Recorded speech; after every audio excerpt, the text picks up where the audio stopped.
You're not too much. You're not too distant. You're just different now. You started tending to your inner world instead of outsourcing your worth. You stopped showing up out of guilt. You stopped shrinking just to fit their mold. They weren't ready for the version of you that no longer needed their validation to breathe. They didn't leave because you did something wrong. They left because you did something right. You stopped abandoning yourself just to keep being chosen. And here's the deeper ache. You realize they never truly saw you. They saw who you were before you chose yourself. So you ask yourself, was I only lovable when I was available to be used? Did they only care when I was easy to access and easier to overlook? Was it ever real, or was I just convenient? What's more painful, being disliked for who you are now, or being loved for who you're not? Because when they vanish, no reply, no explanation, it leaves a gap that makes you question your worth.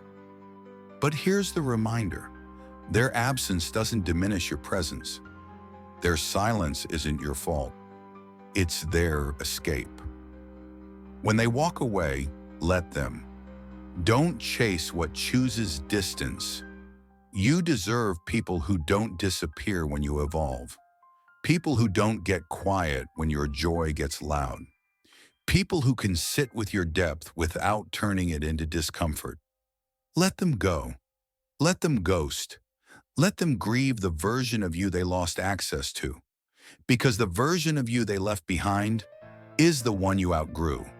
And now we arrive at the quietest one, the most subtle, the most painful. It's not what they say that hurts. It's the stories they start telling others when they realize they can't reach you anymore. 5.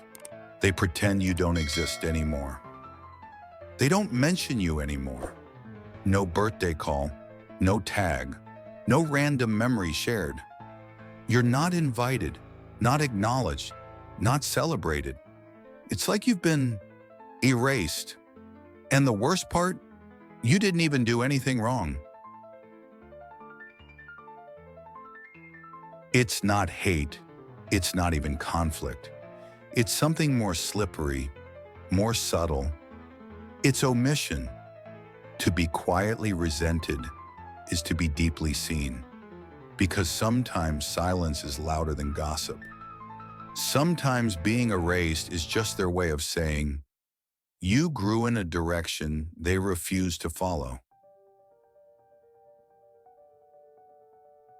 What they can't mention, they can't accept. Your name reminds them of the chapter they chose to skip. Your presence reminds them of the progress they haven't made. So instead of facing that, they bury you. Pretend you're no longer relevant, no longer needed, no longer part of the story. You don't see it at first, but then the pattern reveals itself. You became invisible in their world, not because you disappeared, but because you outgrew the space you once shared. Your evolution became a mirror, and they weren't ready to look into it. So they turned their back, not on you as a person, but on the truth you started to reflect. Your healing made them uncomfortable. Your clarity made their confusion obvious. Your joy started sounding like rebellion to people who were invested in your struggle. So they rewrote the story without you. What if your absence in their life is the loudest evidence of your growth? You didn't slam the door. You didn't seek revenge. You just kept going. And the further you walked in your truth, the more your silence started speaking volumes. Here's the deeper truth. They still think about you, but now it's too painful to admit. Because if they admit you mattered, they'd have to admit what they lost. But here's the reframe that changes everything. You weren't erased, you evolved. You didn't vanish. You outgrew visibility in spaces too small for your healing. And your life, your choices, your peace, they still echo where your name isn't spoken. You don't need to be celebrated to be powerful. You don't need to be mentioned to matter. Sometimes the biggest proof of growth is who no longer knows how to reach you. If you're still here, it says a lot about your heart. This isn't easy stuff. It stirs memories, opens old wounds. But you're still listening, and that means you're choosing awareness over comfort. You're not running from hard truths, you're facing them. If that's you, stay close. This space is built for you. Because healing doesn't just happen in comfort, it happens in courage. Have you ever noticed someone slowly pulling away as you started healing? What's one silent sign that helped you finally see the truth? Let us know in the comments section. Take care of your peace, tend to your energy, and remember, your clarity is sacred. But here's the twist most people miss. What if the real problem, the real root of our anger, our frustration, our triggers, isn't them at all? What if it's something within us? That's what the next truth reveals. And trust me, it's one we all need to face if we want to stop reacting and start rising. It's truth too. Most triggers are mirrors. You're in a conversation. It's going fine. And then they say one thing, just one word, one tone, one look. And suddenly something flares inside you. Tension, shame, anger, maybe even tears. You might hide it on the outside, but inside, you're flooded. What just happened? Most of the time when we feel triggered, it's not really about the moment we're in. It's about a moment we still carry. That sharp comment that stings, it's rarely about what they said. It's about what it touched. Old wounds, unprocessed stories, emotional scar tissue we thought we'd already healed. Here's what most people get wrong about Stoicism. They think it means becoming cold, detached, unbothered. But true Stoicism, it's not about ignoring pain.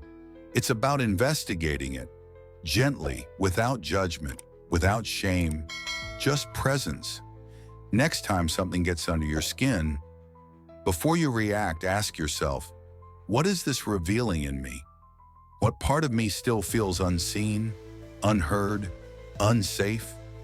Because often, triggers aren't signs of weakness. They're signals, messages, pings from your nervous system that say, hey, something here still needs your care. Let me give you a real-world example. Let's say someone talks over you in a meeting, and you instantly feel small, silenced. You tell yourself, they're just rude. But if you go deeper, you might find an old memory. Maybe as a kid, your voice didn't matter in your family. Maybe you learned to stay quiet to stay safe. So today, when someone interrupts you, it's not just rude, it's personal. It taps something unfinished. That's not failure, that's insight. Reflection is the real superpower. And the more willing you are to look in the mirror, the less likely you are to project your pain onto others. Because let's be honest, we all do it sometimes.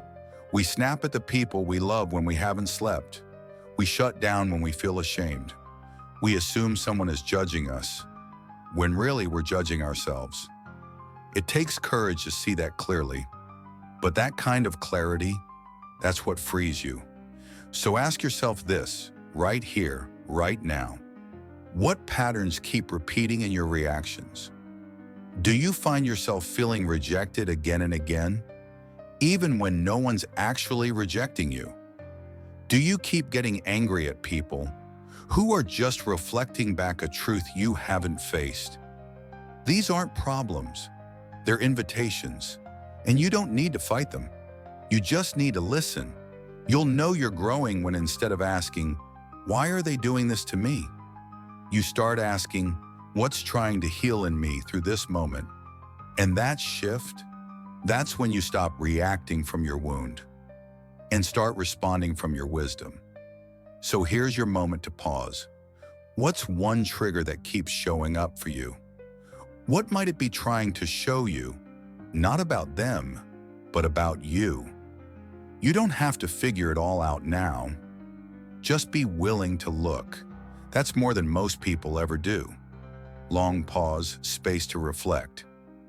And here's the surprising part. Once you start seeing the mirror clearly, you stop wasting time fighting shadows. You begin to realize just how precious your energy is, just how sacred your time is, which leads us into the next truth. And it's one that will change the way you spend every single hour of your life. Truth 3, time is borrowed. Choose where you spend it. Let's start with something that's easy to forget. You don't own time, you're borrowing it. You're borrowing this hour, this day, this breath, and one day, it'll all be due. Not in a dramatic or scary way, just complete. That's why this truth matters. Every time you argue with someone who doesn't want to understand you, every time you replay that same conversation in your head, hoping for a different ending, you're paying with something you can't get back, your time, your life. Seneca wrote, "It is not that we have a short time to live, but that we waste a lot of it." And we do, not just through distraction, but through emotional investments that give us no return. Think about it. How often have you stayed in a conversation that drained you? Just to be polite? Just to prove a point? Just to keep the peace, even as you were losing your own? But what if the price was higher than you realized? Here's what the Stoics understood. Your time is your most sacred currency. You wouldn't hand your wallet to a stranger. So why hand over your presence to someone who only wants to argue?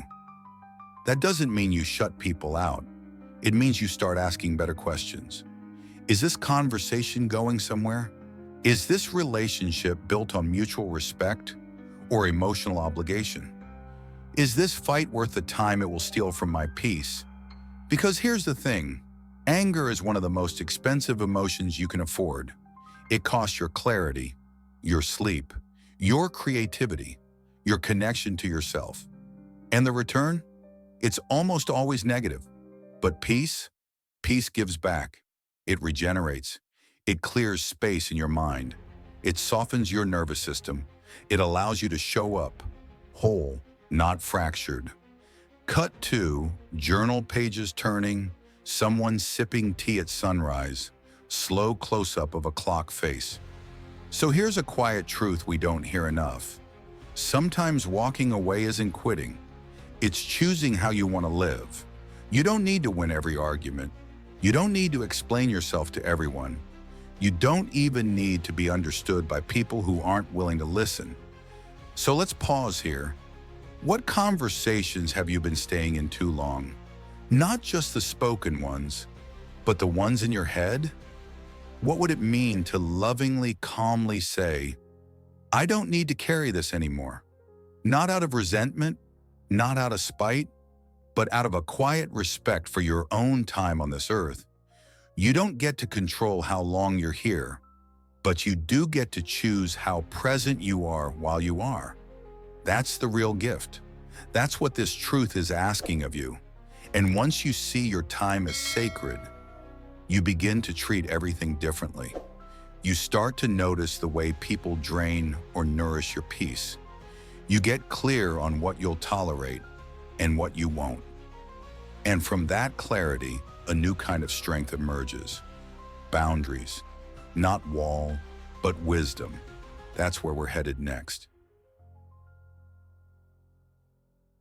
Because truth 4, boundaries are the language of inner peace. Let's talk about something that sounds simple, but is often the hardest thing to actually do. Saying no, not with anger, not with explanation, just a grounded, gentle no. Not responding just to prove a point, letting silence speak where words would only create more noise. This is the quiet power of a boundary, not a wall, not a punishment, but a doorway you guard with love. A boundary says, I know what brings me peace, and I know what doesn't. Most of us weren't taught this. We were taught to be agreeable, to be easy to be around, to be liked, even if it cost us something sacred. And so we said yes when we meant no. We stayed when we wanted to leave. We answered texts while our nervous system screamed for rest. But here's the truth. Peace isn't found by being available to everyone. It's protected by being loyal to yourself. You teach people how to treat you, not by what you say you want, but by what you tolerate. If you constantly abandon your own needs just to make others comfortable, what you're really teaching them is, my peace is negotiable, but it's not. Or at least, it doesn't have to be. Let's reframe it. A boundary isn't about shutting others out. It's about inviting yourself in. It's a way of saying, I am finally ready to stand on my own side. Think about the last time you said yes. Not from joy, but from fear. Maybe you were afraid of disappointing someone, or of being seen as difficult, or of losing love if you stop being the easy one. But love that depends on your self-abandonment isn't love, it's performance.